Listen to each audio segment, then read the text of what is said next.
Salut tout le monde, j'espère que vous allez bien et que vous êtes en forme, prêt pour cette dernière séance de mobilité de la semaine. Au programme, un travail assez ludique pour pouvoir bosser sur vos chevilles, vos genoux et vos hanches. Pouvoir mobiliser ces zones, mais pouvoir aussi les renforcer et en profiter pour pouvoir travailler tout un tas d'autres compétences. Vous allez travailler sur votre équilibre, vous allez travailler sur vos repères spatiaux, vous allez travailler sur plein de choses. Donc l'exercice va être assez simple. Vous allez vous placer sur un pied en équilibre. L'autre pied va être décollé du sol.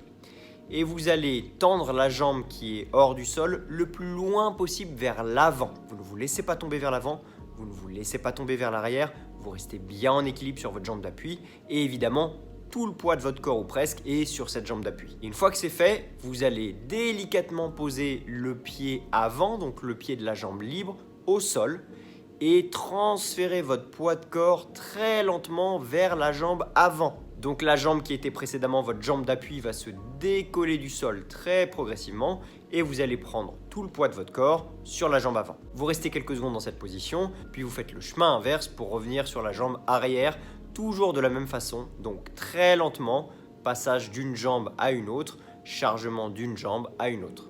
Une fois que c'est fait, vous allez faire la même chose en tendant la jambe sur le côté, donc le plus loin possible vers l'extérieur, sans poser votre pied, en chargeant bien votre jambe d'appui. Puis vous posez le bout du pied, puis le reste du pied très lentement et vous chargez cette fois la jambe qui était partie vers l'extérieur. Et même principe, ensuite on revient en sens inverse à notre point de départ. Et la dernière version, vous allez aller chercher avec votre jambe libre derrière votre jambe d'appui. Donc un petit peu plus difficile, mais même travail. Vous essayez d'aller le plus loin possible avec la jambe libre, vous restez en chargement sur la jambe d'appui, puis vous posez délicatement le pied au sol et vous transférez votre poids petit à petit sur la jambe qui est passée derrière la jambe d'appui. Et une fois que c'est fait, chemin inverse pour revenir à votre point de départ. Donc il n'y a pas de temps de travail précis, il n'y a pas de nombre de reps précis, sachant que c'est un travail qui se fait très lentement et que vous avez 3 directions à travailler.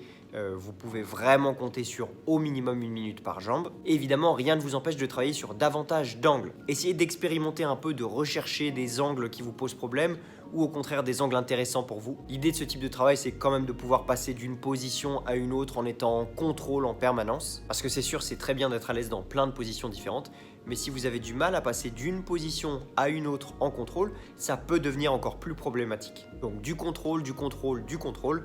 Et essayez de faire attention à l'erreur la plus commune sur cet exercice, qui est de se servir de l'élan. Donc on ne se laisse pas basculer vers la jambe qui vient de se poser au sol, et on ne pousse pas non plus en accélérant avec la jambe d'appui. Voilà pour le travail du jour les addicts, j'espère que ça vous a plu. Travaillez bien sur votre mobilité, essayez de bosser sur des exercices fun et moins fun. Les deux ont des avantages et des inconvénients, mais c'est sûr que si vous bossez que sur l'un ou que sur l'autre, vous risquez de passer à côté de beaucoup de choses. Quoi qu'il en soit, nous on se retrouve la semaine prochaine pour 3 nouvelles séances, et d'ici là, prenez soin de vous. Ciao!